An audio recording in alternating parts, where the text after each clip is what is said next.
बिहार में रिक्त पदों पर जल्दी बहाली प्रक्रिया पूरी की जाएगी, ऐसा मेरा नहीं, बिहार के मुख्यमंत्री नीतीश कुमार जी का कहना है।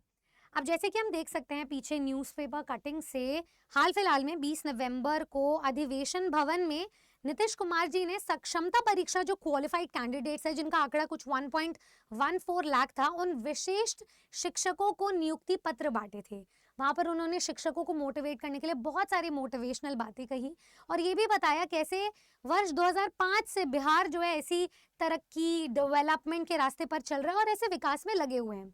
वहाँ पे सभी विभाग के सचिव और जितने भी पदाधिकारी हैं वो मौजूद थे, जिसमें जो विजेंद्र यादव जी हैं जो कि ऊर्जा मंत्री है, उन्होंने भी बताया था कि शिक्षक कैसे अपनी जिम्मेदारियों को परिपक्वता से निभा सकते हैं। साथ ही साथ में सबने मोटिवेट किया था, जैसे कि नीतीश कुमार जी ने सबसे हाथ उठवाया और कहा था कि कैसे मतलब पढ़ाने का संकल्प आप लोगों को लेना है। एंड उनमें से एक शिक्षिका जो है वो उन्होंने गिफ्ट में नीतीश कुमार जी को उनकी तस्वीर भी दी थी। तो यहाँ से हमें ये समझ में आ रहा है, जो इससे पहले मैंने न्यूज़ कवर की थी कि 20 नवंबर को ये सारी चीज़ें होनी थी।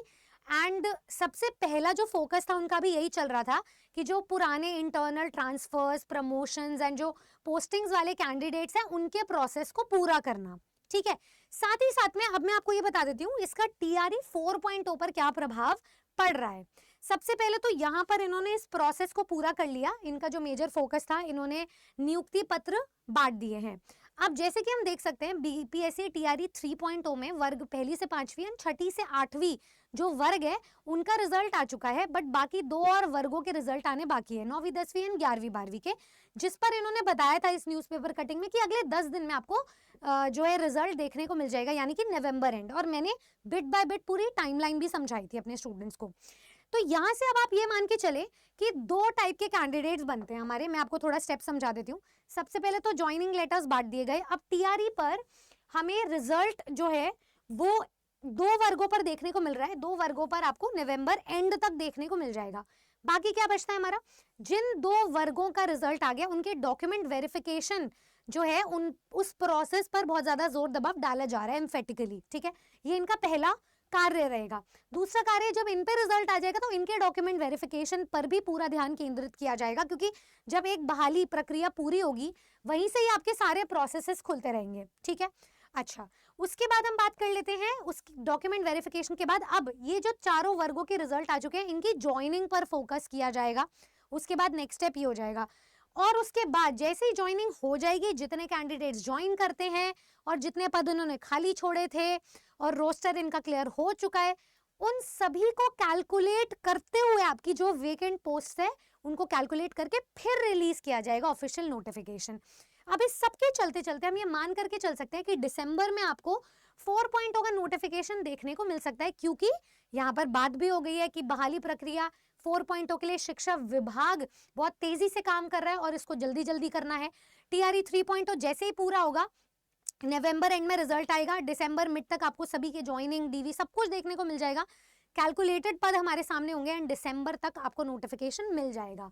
अब ये मान करके चलो कि सभी जो हमें लेटेस्ट न्यूज़ के थ्रू सुनने में आ रहा है, जो हमारे जो एक्सपेक्टेड और एंटिसिपेटेड पद हैं, जो सबसे बड़ी जो भर्ती आने वाली है इस बार वो रहेगी 1,38,833। और ये हम हर मंच पे इसलिए बता रहे हैं, बार बार इसको एम्फेसाइज कर रहे हैं, क्योंकि पुराने जितने भी फेजेस है वहां से वेकेंट हुई है पोस्ट, इस बार भी हमने देखा है पोस्ट को वेकेंट जाते हुए। ठीक है, तो यहाँ से कैलकुलेटेड सबसे बड़ी भर्ती आ रही है, बढ़िया अपॉर्चुनिटी है आपके लिए। लेकिन ये नोटिफिकेशन आपको दिसंबर से लेकर जनवरी मैक्स खिंचकर देखने को मिल सकता है, क्योंकि ये काम जल्दी करवाना है। बट हमें पता है कि बीपीएससी की हिस्ट्री क्या रही है। बीपीएससी ने अपना जो पहले फेज का एग्जाम था वो 2.5 से 3 महीने में ले लिया था, उसके बाद पीछे मुड़ के नहीं देखा। यहाँ पे सबसे ज्यादा भर्ती आई थी 1,70,000। दूसरे और तीसरे फेज में इन्होंने 1 महीने में एग्जाम लिया है। लिटरली नोटिफिकेशन और एग्जाम में आपको ज्यादा समय नहीं मिलता है।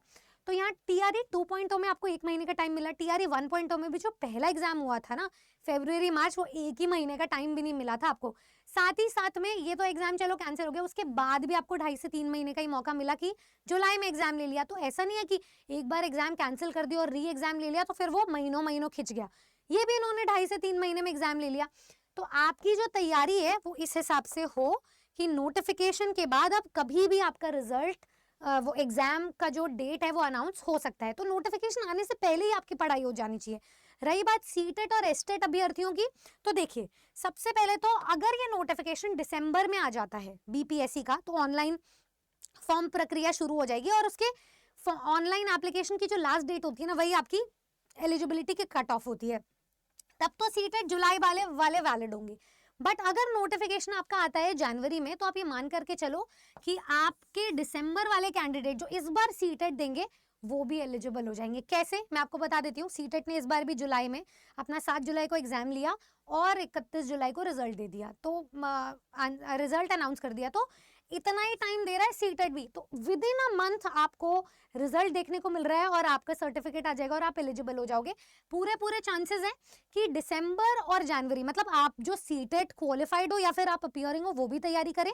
और जो एस्टेट वाले स्टूडेंट्स हैं, एस्टेट पेपर 1 पेपर 2, उनका हाल फिलहाल में रिजल्ट आया है, उनको भी अब तैयारी शुरू कर देनी चाहिए, क्योंकि अगर वो एक बार उन्होंने ये पॉज ले लिया तो ये बहुत बड़ा स्लंप आ जाएगा और ये स्लंप फिर आपको दोबारा से उठने नहीं देगा।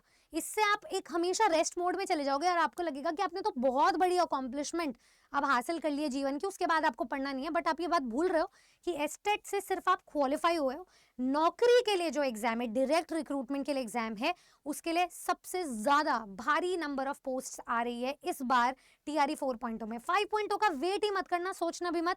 इस बार जम के तैयारी में लग जाओ, क्योंकि बीपीएससी ने हमें बहुत सारी सीख दे दी ऑलरेडी 3 फेजेस में, और ये हमें रियलाइज करके चलना है कि ये जो चौथी फेज है ये हमारी आखिरी अपॉर्चुनिटी होने वाली है। ठीक है, तो मेरे जितने भी स्टूडेंट्स हैं उन सबसे एक ही रिक्वेस्ट करूंगी मैं, ध्यान से सुनिएगा। रिक्वेस्ट यही है कि आप लोग आज से तैयारी में लग जाएं एंड 25 नवंबर को मैं और मेरी पूरी टीम हम लेकर आ रहे हैं आपके लिए रण बैच। ये बैच आपके सभी सब्जेक्ट्स के लिए अवेलेबल है, ये बैच सभी वर्गों के लिए अवेलेबल है। ये बैच आपको एक उम्मीद नहीं, एक सिलेक्शन का कॉन्फिडेंस देगा। इस बैच में आप पार्ट 1 जो कि क्वालिफाइंग है, पार्ट 2 जो कि जनरल पेपर और पार्ट 3 आपका खुद का विषय, उन सभी पे जितने टीचर्स की रिक्वायरमेंट है वो सब आपको मिलकर पढ़ाएंगे और आपको एक्सेसिबिलिटी देंगे सिलेक्शन तक पहुंचने की। इस बार बिहार में शिक्षक बनना जरूरी है।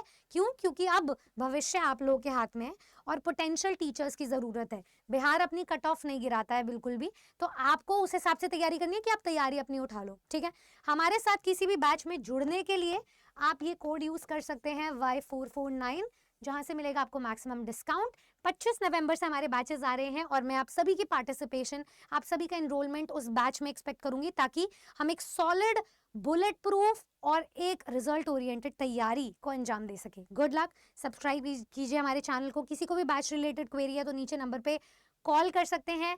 एंड ऐसी और जानकारी के लिए सब्सक्राइब कीजिए टीचर्स अड्डा 24/7 यूट्यूब चैनल को।